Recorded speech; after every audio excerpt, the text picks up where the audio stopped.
Coucou, petit disclaimer avant de commencer la vidéo, ce tuto va utiliser des produits chimiques qui peuvent être dangereux. Ces produits sont à manier avec précaution. Si vous êtes mineur, ne faites pas ça tout seul, demandez de l'aide à vos parents et je vous conseille toujours de vérifier, de lire la notice avant pour voir les différents risques et dangers des produits que vous utilisez. Bien lire ça avant et si vous êtes mineur, ne le faites pas. Si vous avez une santé fragile, ne le faites pas non plus. Maintenant, si vous êtes adulte ou si vous avez un adulte pour vous accompagner, bienvenue sur ce tuto. Bonjour les doliens et les doliennes, aujourd'hui on va faire une vidéo pour vous apprendre à réparer un pas de vis. Faut savoir que moi cette poupée là, elle avait un souci au niveau des vis, c'est-à-dire que les vis tournent dans le vide. C'est-à-dire que pour celle-là par exemple, déjà il n'y a même pas besoin de tourner, je crois qu'elle s'enfonce toute seule. Voilà, elle s'enfonce toute seule, elle se retire toute seule. Donc c'est qu'il y a un souci au niveau des vis, hein, parce que normalement il est censé y avoir quelque chose qui tient la vis. Donc on peut voir que celle-là, elle n'est pas abîmée, parce que ça tourne, et quand on essaye de l'enlever, il y a une tenue quand même, on ne peut pas l'enlever comme ça. Voilà. Alors que de l'autre côté, il n'y a pas de tenue du tout. Donc ça peut arriver quand une poupée est trop vieille, ou bien quand c'est vraiment une occasion, qu'elle a été utilisée pour beaucoup de make-up, de choses comme ça, qu'elle a été beaucoup modifiée. À force d'être utilisée, les pas de vis en fait vont parfois s'abîmer. Ça dépend, hein. Il y a des poupées où, avec vraiment une utilisation très très méticuleuse, on peut ne pas avoir ce souci. Moi, on peut voir que c'est la seule que j'ai qui a ça. C'est parce que j'étais la troisième propriétaire. Donc, si vraiment on est méticuleux avec ses vis, normalement on n'a pas le souci.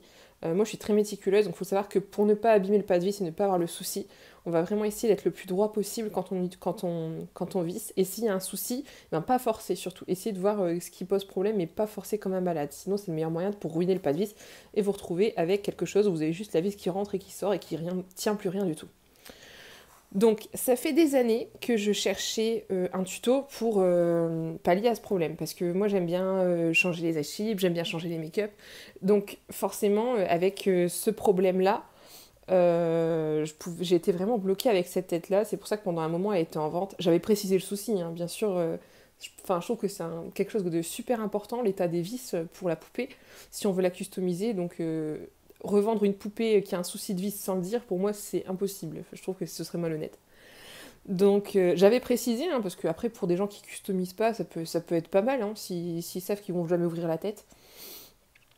À partir du moment où il y a des vis qui tiennent, voilà. Donc j'avais pu utiliser la solution 1, c'est-à-dire utiliser des vis plus grosses, qui vont en fait comme recreuser un pas de vis.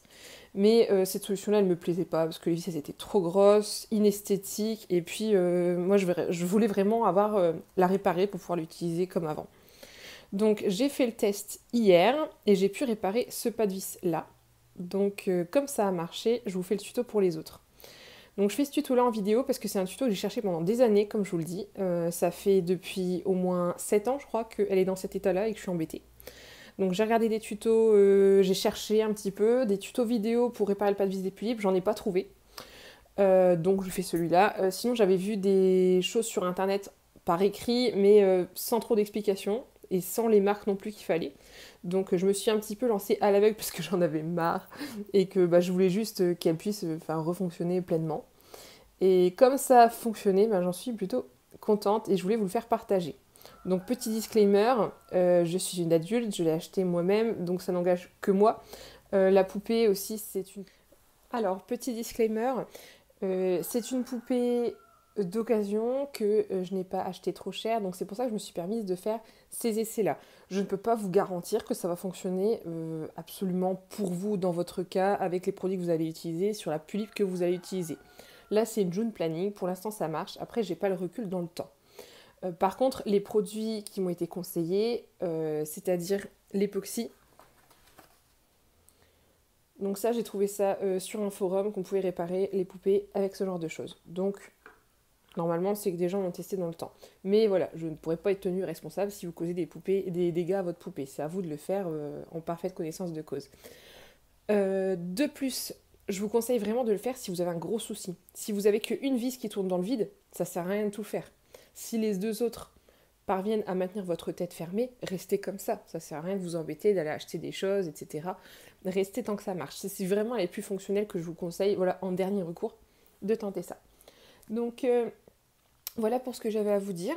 Je vais vous montrer les produits que j'ai utilisés et puis c'est parti. Donc là, celle-ci a été faite. Donc aujourd'hui, on va faire celle-là.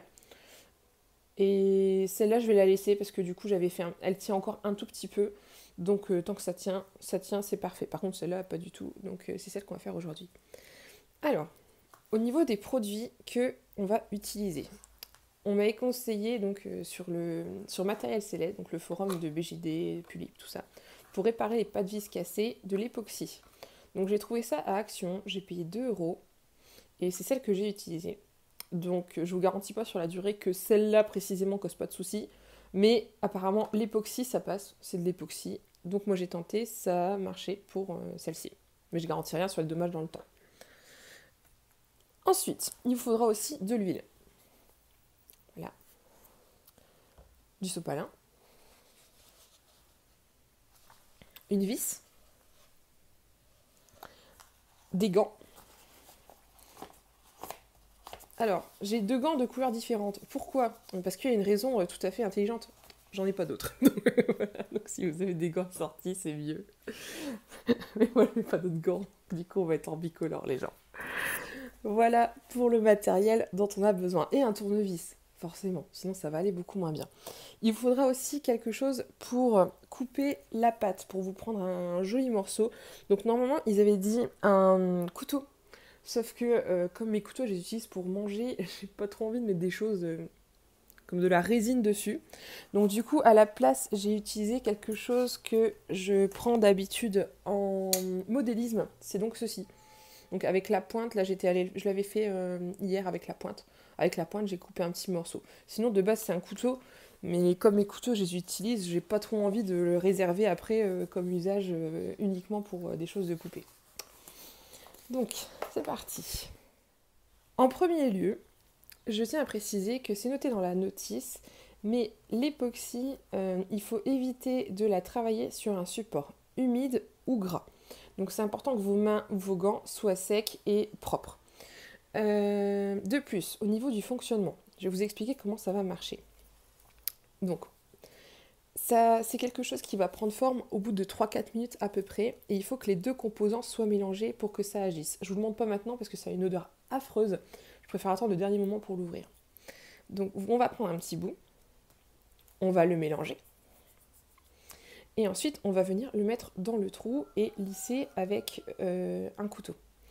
Après on va mettre notre vis, et notre vis on va la tourner pour qu'elle puisse laisser sa trace tout simplement avec le tournevis. Et ensuite on va laisser pendant 24 heures le temps que ça sèche et que là ça puisse bien marquer la trace de la vis. Et normalement au bout de 24 heures, comme pour celle-là, comme ça a fonctionné, on va pouvoir venir dévisser et ça aura fonctionné. Ça veut dire que le pas de vis sera refait.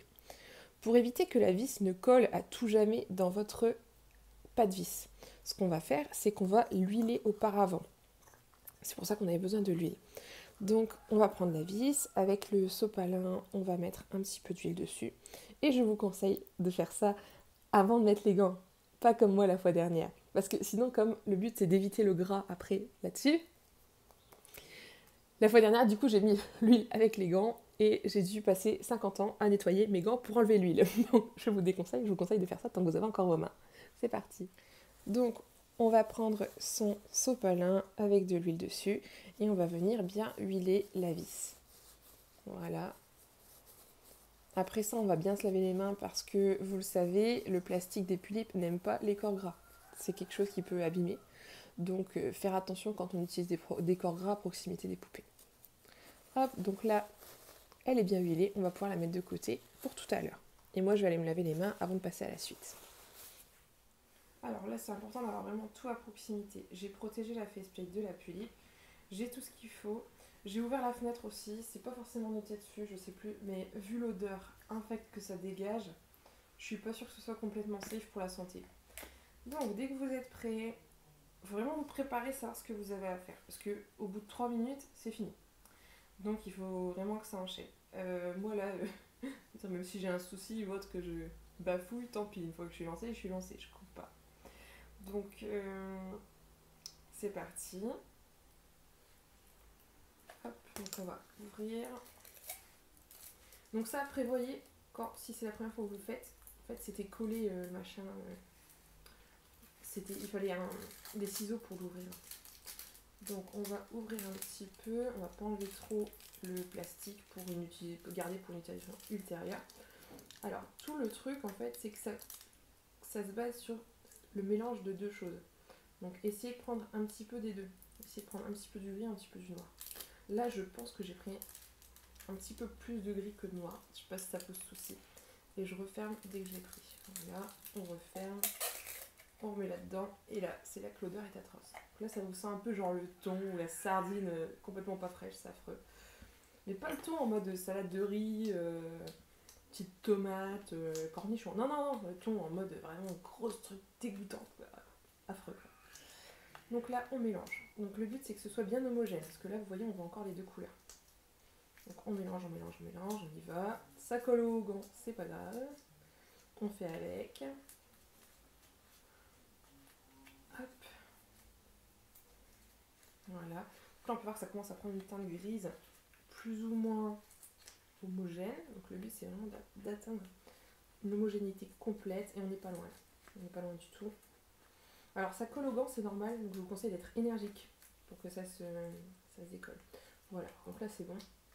On va prendre un tout petit morceau, vraiment trois fois rien. Hop. Et on va venir. Alors on prend avec précaution la tête parce que du coup on a des produits chimiques pas terribles. Venir faire un tout petit boudin pour que ça puisse rentrer. Enfin, essayez, hein, vu la tête des gants. On fait ce qu'on peut. Alors, normalement c'est pas écrit qu'il faut forcément des gants, mais franchement quand on voit l'odeur du machin, moi je préfère prendre des gants quand même. Voilà, une fois qu'on a notre boudin, on va le mettre dedans en essayant d'appuyer. En fait la forme de boudin c'est juste pour qu'il y ait le maximum de pâte qui rentre. Hop, voilà. On va venir enlever ce qui dépasse. Voilà. Alors là vous voyez c'est une épaisseur en plus. Si vous arrivez à la rentrer, c'est pas trop gênant. En fait, il faut que ça fasse vraiment comme votre pâte vis. Parce que sinon, si vous avez vraiment une grosse épaisseur, bah, vous n'allez plus pouvoir fermer votre poupée les gens. Hop, voilà. On va enlever ce qui dépasse. Et toujours rapidement. Hop, et toujours rapidement, il va falloir venir visser maintenant. Parce que c'est pareil. Là, la pâte, elle est encore malléable, mais pas pour longtemps. Donc, on va venir visser juste après. Hop, voilà, j'ai enlevé ce qui dépasse pour pouvoir continuer à fermer la tête de la poupée.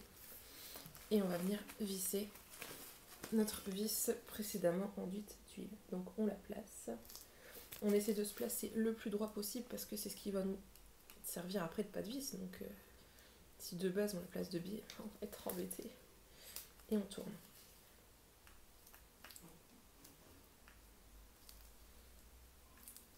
Hop, voilà. Continuez à tourner.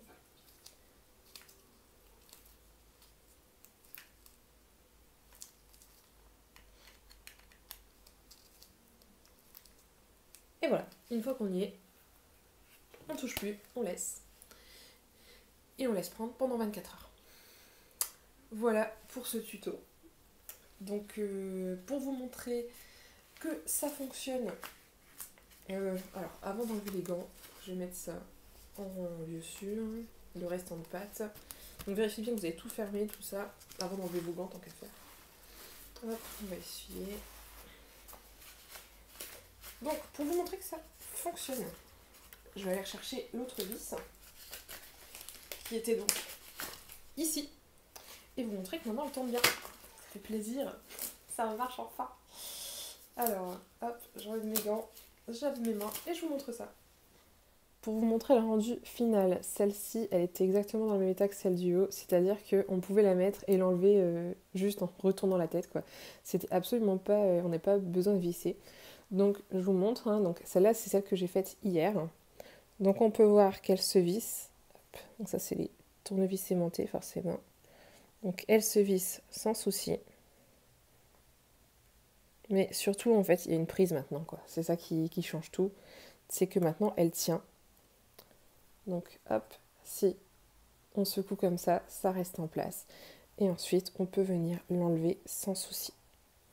Donc bien sûr, pour l'enlever, on va bien sûr appuyer avec le tournevis. Pas comme une tarée, hein, sinon on va retuer le pas de vis. Mais maintenant qu'on sait le refaire, eh ben, c'est plutôt cool. Et voilà, regardez-moi ça, c'est pas magique. Quelle joie, quel bonheur.